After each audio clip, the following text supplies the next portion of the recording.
الرحمن الرحیم اللہم صلی علی سیدنا و مولانا محمد و علی آل صلی علی سیدنا و مولانا محمد و صحابہ صلی علی سیدنا و مولانا محمد و بارک وسلم وصلو علیہ۔ السلام علیکم ورحمۃ اللہ وبرکاتہ۔ ہے حمد تیری ہر ایک لب پر، اللہ اکبر اللہ اکبر۔ ہے حمد تیری ہر ایک لب پر، اللہ اکبر اللہ اکبر۔ ہے ذات تیری سب سے منور، اللہ اکبر اللہ اکبر۔ ہے ذات تیری سب سے منور، اللہ اکبر اللہ اکبر۔ ہے وصف تیرا سب سے بلند تر، ہے وصف تیرا سب سے بلند تر۔ سب کا ہے مولا سب سے ہے برتر، سب کا ہے مولا سب سے ہے برتر۔ اللہ اکبر اللہ اکبر اللہ اکبر اللہ اکبر۔ اور اے عرش والے اے فرش والے، اے عرش والے اے فرش والے، منصوبے تیرے سب سے نرالے۔ اے عرش والے اے فرش والے، منصوبے تیرے سب سے نرالے۔ عالم میں روشن تجھ سے اجالے، اللہ اکبر اللہ اکبر۔ ہے حمد تیری ہر ایک لب پر، ہے ذات تیری سب سے منور، اللہ اکبر اللہ اکبر اللہ اکبر اللہ اکبر۔ جس کو دیا ہے تو نے دیا ہے، جس سے لیا ہے تو نے لیا ہے۔ جس کو دیا ہے تو نے دیا ہے، جس سے لیا ہے تو نے لیا ہے۔ قبضے میں تیرے اخذ و عطا ہے، اللہ اکبر اللہ اکبر۔ ہے حمد تیری ہر ایک لب پر، اللہ اکبر اللہ اکبر۔ ہے ذات تیری سب سے منور، اللہ اکبر اللہ اکبر۔ ہے وصف تیرا سب سے بلند تر، اللہ اکبر اللہ اکبر۔ سب کا ہے مولا سب سے ہے برتر، اللہ اکبر اللہ اکبر اللہ اکبر اللہ اکبر۔ اور تیرا ہی چرچا ہر چار سو ہے، تیرا ہی چرچا ہر چار سو ہے۔ ہر ایک شے میں تیری رنگ و بو ہے، تیرا ہی چرچا ہر چار سو ہے۔ ہر ایک شے میں تیری ہی رنگ و بو ہے۔ دیکھا جدھر میں وہاں تو ہی تو ہے، دیکھا جدھر میں وہاں تو ہی تو ہے، وہاں تو ہی تو ہے۔ ہے حمد تیری ہر ایک لب پر، اللہ اکبر اللہ اکبر۔ ہے ذات تیری سب سے منور، اللہ اکبر اللہ اکبر۔ ہے وصف تیرا سب سے بلند تر، اللہ اکبر اللہ اکبر۔ سب کا ہے مولا سب سے ہے برتر، اللہ اکبر اللہ اکبر۔ اے ذات واحد معبود تو ہے، اے ذات واحد معبود تو ہے، مقصود تو ہے مشہود تو ہے۔ اے ذات واحد معبود تو ہے، مقصود تو ہے مشہود تو ہے۔ زرکی کو تیرے مقصود تو ہے، اللہ اکبر اللہ اکبر اللہ اکبر اللہ اکبر۔ ہے حمد تیری ہر ایک لب پر، اللہ اکبر اللہ اکبر۔ ہے ذات تیری سب سے منور، اللہ اکبر اللہ اکبر۔ ہے وصف تیرا سب سے بلند تر، اللہ اکبر اللہ اکبر۔ سب کا ہے مولا سب سے ہے برتر، اللہ اکبر اللہ اکبر اللہ اکبر اللہ اکبر جل جلالہ ربی۔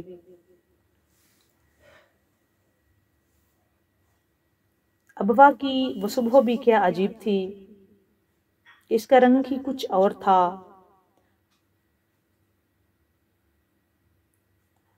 آفتاب کی سنہری شعاؤں نے درختوں کو کمر تک طلائی لباس میں پہنا رکھا تھا، اور مٹی کے در و دیوار پر اس کا عکس عجب دل فریب منظر کی ترجمانی کر رہا تھا۔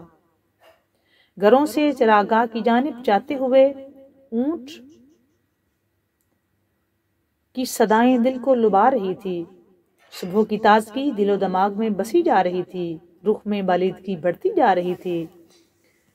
اور ادھر دور تالاب کے کنارے گاؤں کی عورتیں شیریں پانی گھڑوں اور مٹکوں میں بھر رہی تھی، نسیم صبح اٹکلیاں لے رہی تھی، حسین اور خوشنما طائر ادھر ادھر اڑ اڑ کر نسیم صبح کا مزہ لوٹ رہے تھے اور دیکھتے دیکھتے پانی میں غوطہ زن ہو جاتے، جیسے گرمی سے ان کے سینے کباب ہو گئے ہوں۔ تالاب کے کنارے ایک قبر کے سرہانے کھجور کے ایک درخت ایک عظیم تاریخ کی یاد دلا رہا تھا۔ سائی کی چار دیواری قبر پر پڑی ہوئی تھی، اس قبر پر ایک عورت جھکی ہوئی کچھ راز و نیاز کی باتیں کر رہی تھی، اور پھر اس نے آہستہ آہستہ اس قبر پر اپنے رخسار رکھ دیے اور چپ کے رو رہی تھی اور کچھ کہے جا رہی تھی۔ نسیم صبح کی زبانی جو الفاظ معلوم ہوئے، شاید وہ یہ تھے: اے پیغمبر اسلام کی والدہ ماجدہ بی بی آمنہ، ہزاروں سلام ہوں آپ کی روح پاک پر، اے عظیم المرتبت خاتون، اے عظیم المرتبت خاتون جو اپنے وطن سے دور دفن کی گئیں۔ میں حمیدہ آپ کی بہو ہوں، آپ کی امانت اپنے شکم میں چھپائے ہوئے ہوں۔ شام سے جو حالت ہو رہی ہے، اس سے تو یہی معلوم ہوتا ہے کہ کل تک یہ امانت آپ کے فرزند کے حوالے کر دوں گی، اسی بابرکت گاؤں میں جس میں آپ عمدی نیند سو رہی ہیں۔ اے بلند مرتبہ خاتون، آپ کے فرزند نے مجھے یہ خبر دی ہے کہ میرا یہ فرزند آپ کے فرزند ارجمند پیغمبر اسلام کا 7واں جانشین ہوگا۔ آپ خدا کی بارگاہ میں دعا فرمائیے کہ میں اس فرزند کو صحیح و سالم آپ کے فرزند کے حوالے کر سکوں۔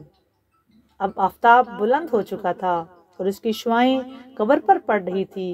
حمیدہ دھیرے دھیرے اٹھیں، اپنے کپڑے کو جھٹکا اور پھر آہستہ آہستہ قدم اٹھاتی ہوئی اپنے گھر کی طرف روانہ ہو گئی۔ کچھ دیر بعد آفتاب تھوڑا بلند ہوا، ابوا کے صاف اور شفاف آسمان کے نوری چشمے میں گاؤں کے کبوتر غوطے لگا رہے تھے۔ عورتیں جلدی جلدی ادھر ادھر جانے لگی۔ اتنے میں دو عورتیں مٹکا لیے تالاب پر آئیں اور جلدی جلدی پانی بھرنے لگیں۔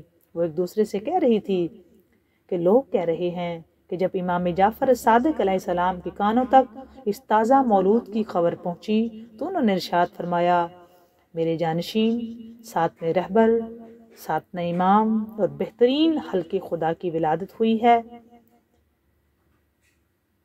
حضرت دوستو، آج جو آپ سے بات کر رہی ہوں، آپ کو اشارتاً پتہ تو چل گیا ہوگا۔ تمہید میں نے اس لیے باندھی کہ آج 25 رجب المرجب پاکستان میں ہے، اور آج ہے جناب موسیٰ کاظم علیہ السلام کا دن۔ آپ کا نام موسیٰ، کاظم، صالح، عبد صالح اور صابر آپ کے القاب تھے۔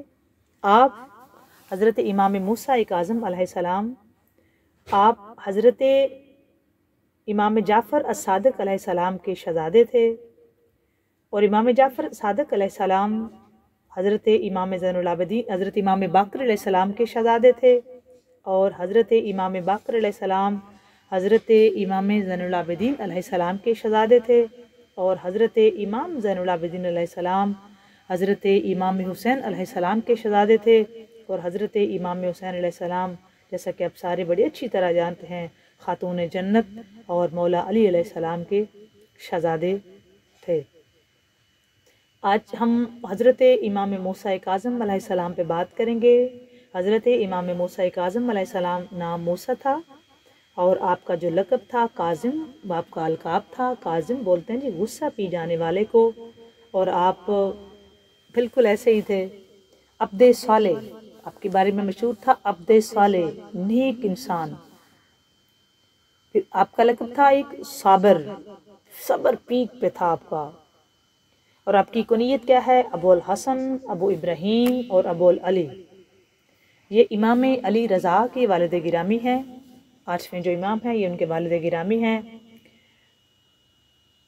7 صفر المظفر کو 128 ہجری میں آپ کا ظہور اس دنیا میں آپ تشریف لائے مقام ابوا پر، جہاں میں نے آپ کو ابھی تمہید باندھی تاکہ آپ کو سمجھ آ جائے۔ یہ مکہ اور مدینہ کے درمیان ایک جگہ کا نام جہاں سیدہ طیبہ طاہرہ بی بی آمنہ سلام اللہ علیہا کی قبر انور ہے، وہاں آپ کا ظہور ہوا۔ آپ اللہ تعالیٰ کی ولی کامل تھے، تمام علوم اور تمام زبانوں سے واقف تھے، آپ مستجاب الدعوات تھے، ایسے کہ لوگ آپ کو بارگاہ سمدیت میں وسیلہ گردانتے۔ آپ سے لوگ دعا کرواتے اور جو آپ دعا کرتے وہ اللہ کی بارگاہ میں مقبول ہوتی. آپ کو باب القضاء الحوائج کہتے لوگ، چونکہ آپ کی جو بھی لوگ آپ سے دعا کرواتے وہ دعا قبول ہوتی، اور اسی وجہ سے آپ کو لوگ باب الحوائج بھی کہا کرتے کہ آپ کی جو بھی آپ کے دروازے پہ آ کے دعا کی جاتی ہے اللہ تبارک و تعالیٰ اس کو شرف قبولیت کرتا ہے، اس کو شرف قبولیت سے نوازتا ہے. اب بڑے عابد، زاہد، قائم اللیل اور صائم النہار تھے. اب عبادت پیک پہ کرتے تھے، رات کو آپ قیام کرتے، دن کو آپ روزہ رکھتے. بس اب کثرت عبادات اور اجتہادات اور شب بیداری کے عبد صالح کے لقب سے پکارے جاتے. آپ کو عبد صالح پکارا جاتا، آپ کے دشمن بھی آپ کو عبد صالح کہہ کر پکارتے تھے.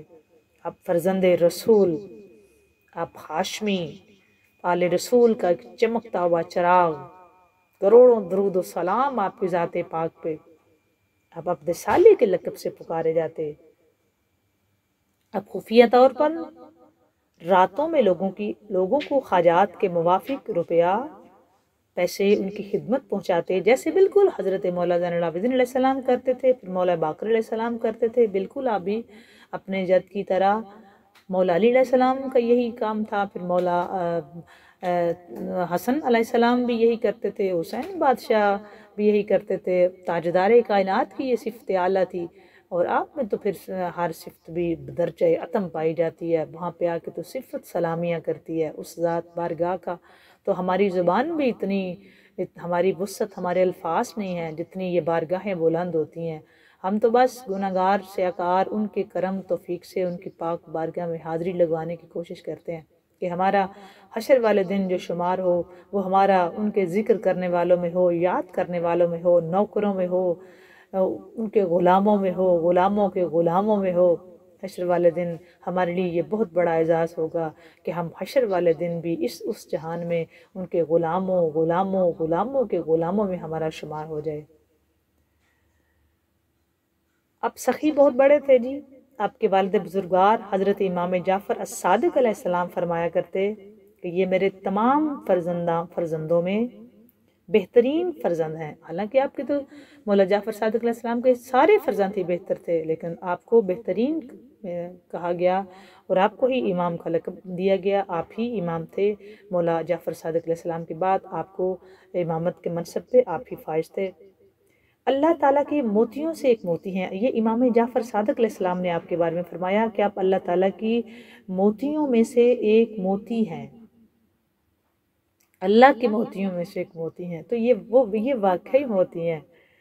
پھر امام شافعی رحمۃ اللہ تعالیٰ علیہ فرماتے ہیں کہ روضہ امام موسیٰ کاظم علیہ السلام اجابت دعا کے لیے تریاق مجرب کا حکم رکھتی ہے. مطلب کیا کہ آپ حضرت امام موسیٰ کاظم کے روضہ مبارک پہ کوئی بھی جا کے دعا کریں تو امام شافعی رحمۃ اللہ تعالیٰ علیہ فرما رہے ہیں کہ وہ دعا ہمیشہ قبولیت کا درجہ رکھتی ہے. جو آپ کے روضہ مبارک پہ جا کے دعا کی جائے، جو آپ کے وسیلہ و جلیلہ سے دعا کی جائے، اللہ تبارک و تعالیٰ وہ ہمیشہ دعا قبول و منظور فرماتا ہے. یہ امام شافعی رحمۃ اللہ تعالیٰ علیہ فرما رہے ہیں. پھر امام ہلال حنبلی فرماتے ہیں کہ مجھے بھی کوئی معاملہ درپیش ہوتا تو میں امام موسیٰ کاظم ابن جعفر علیہ السلام کے مزار پر حاضر ہو کر آپ کا وسیلہ پیش کرتا ہوں. اللہ تبارک و تعالیٰ میری مشکل کو آسان اور میری مراد مجھے عطا کرتا ہے. اچھا، یہ میں نے ہلال حنبلی کا، امام شافعی رحمۃ اللہ تعالیٰ علیہ کا، دونوں اماموں کے آپ کے سامنے حوالے دیے تاکہ آپ کو کوئی ڈاؤٹ نہ رہے. وہ یہ فرما رہے ہیں کہ یہ باب الحوائج ہیں، ان کے روضہ مبارک پہ جا کے کوئی بھی دعا کرے اللہ تبارک و تعالیٰ قبول فرماتا ہے. اور یہ فرماتے ہیں کہ ہمیں بھی جب کوئی مشکل پیش آتی تو ہم روضہ امام موسیٰ کاظم علیہ السلام کی بارگاہ میں جو ہے وہ حاضر ہوتے اور وہاں پہ جا کے اپنی دعا پیش کرتے اللہ کی بارگاہ میں، اور امام کے وسیلہ و جلیلہ سے اللہ تبارک و تعالیٰ وہ دعا ہماری قبول کر فرماتا. عبادت خداوندی کے امام حضرت موسیٰ کاظم علیہ السلام بڑے عاشق رہے. راتیں ہمیشہ رکوع اور سجود میں بسر ہوتی تھی. اس کی وجہ یہ تھی کہ آئمہ علیہ السلام معرفت کے اس درجے پر فائز تھے کہ عبادت کے علاوہ کوئی اور چیز ان کو بھاتی نہیں تھی. اجتماعی امور سے جب بھی فرصت ملتی تو وقت عبادت میں بسر ہوتا. حضرت امام موسیٰ کاظم علیہ السلام کو جب بھی قید خانہ میں رکھا گیا تو امام علیہ السلام نے یہ جملے ارشاد فرمائے، جس سے بخوبی معلوم ہو جاتا ہے کہ امام علیہ السلام عبادت خدا کے کس قدر عاشق تھے۔ آپ نے یہ دعا کی کہ خدایا، اے میرا اللہ، میں مدتوں سے یہ دعا مانگ رہا تھا کہ مجھے فرصت عنایت فرما تاکہ میں تیری عبادت کر سکوں۔ آج میری وہ دعا قبول ہو گئی جس کی بنا پر میں تیری بارگاہ میں عرض گزار ہوں۔ اس پر میں تیرا شکر ادا کرتا ہوں کہ تو نے آج وہ میری دعا قبول کی، اور میں ہمیشہ یہ دعا کرتا تھا کہ یا اللہ مجھے فرصت کی وہ گھڑیاں عنایت فرما کہ میں تیری عبادت کر سکوں۔ آج وہ میری دعا قبول ہو گئی۔ جب آپ قید خانہ میں تھے تو آپ نے یہ دعا فرمائی، آج وہ میری دعا قبول ہوگی جس کے بنا پر میں تیری عبادت تیری پاک بارگاہ میں تیرا شکریہ ادا کرتا ہوں کہ تو نے میری دعا قبول فرمائی۔ یہ جملے جہاں عبادت امام کو اجاگر فرماتے ہیں، وہیں یہ بات بھی واضح ہو جاتی ہے کہ امام علیہ السلام جب تک مدینہ میں آزاد تھے، اس وقت آپ اجتماعی امور میں کس درجہ مصروف رہتے تھے۔ اس وقت امام علیہ السلام کو قید خانہ میں رکھا گیا، جی پھر ربی کے قید خانہ میں بھی امام علیہ السلام تھے، مختلف قید خانوں میں رکھا گیا امام علیہ السلام کو۔ اہل بیت اطہار کے ساتھ دوستو کرنا تو ہم نے رشتہ تو ہمارا اصل میں عقیدت کا تھا، لیکن امت مصطفیٰ صلی اللہ علیہ وآلہ وسلم کا حق تو نہیں یہ بنتا تھا کہ یہ سلوک اس خاندان کے ساتھ کیا جاتا جس عظمت، جس شان، جس بلندی کے مالک تھے۔ پھر آپ علیہ السلام کو ہمیشہ جب بھی بلایا جاتا تو فرزند زہرا، فرزند رسول کہہ کے بلایا جاتا۔ آپ فرزند زہرا ہیں، آپ کو فرزند رسول کہہ کے آپ کی بارگاہ میں آپ کا نام پکارا جاتا، چونکہ آپ علیہ السلام جو ہیں وہ امامت کے درجے پر بھی فائز ہیں اور سیدہ پاک کی اولاد میں سے بھی ہیں، اور آپ حضور صلی اللہ علیہ وآلہ وسلم نے آپ کے بارے میں، اپنی آل کے بارے میں، جتنی بھی اولاد سیدہ طیبہ طاہرہ ہے، حضور نے فرمایا کہ سب کی نسلیں ان کے بیٹوں سے چلتی ہیں، اور میری نسل جو ہے وہ میری بیٹی سے چلی، اور مولا حسن حسین کو ہمیشہ سرکار دو عالم صلی اللہ علیہ وآلہ وسلم نے اپنے بیٹے قرار دیا، جس کی سب سے بڑی دلیل دوستو مبالہ ہے۔ مبالہ میں جب آپ کا نجران کے سائیوں سے مبالہ ہوا تو آپ بیٹوں کے طور پہ جن کو لے کے گئے تھے وہ حضرت امام حسن مجتبیٰ علیہ السلام اور امام حسین علیہ السلام تھے، اور عورتوں میں سیدہ زہرا پاک کو اور مردوں میں مولا علی علیہ السلام کو ساتھ لے کے گئے تھے۔ تو اس لیے اور کئی احادیث مبارکہ موجود ہیں آپ صلی اللہ علیہ وآلہ وسلم کی، جس پہ ہم یہ بالکل ہم آنکھیں کھلی کتاب کی طرح ہے کہ سرکار کی نسل مبارک جس سرکار کے فرزند ہیں۔ تو جس نبی نے کلمہ پڑھا کے ہمیں جہنم کی وادیوں سے جنت تک لائے ہوں، اللہ تعالیٰ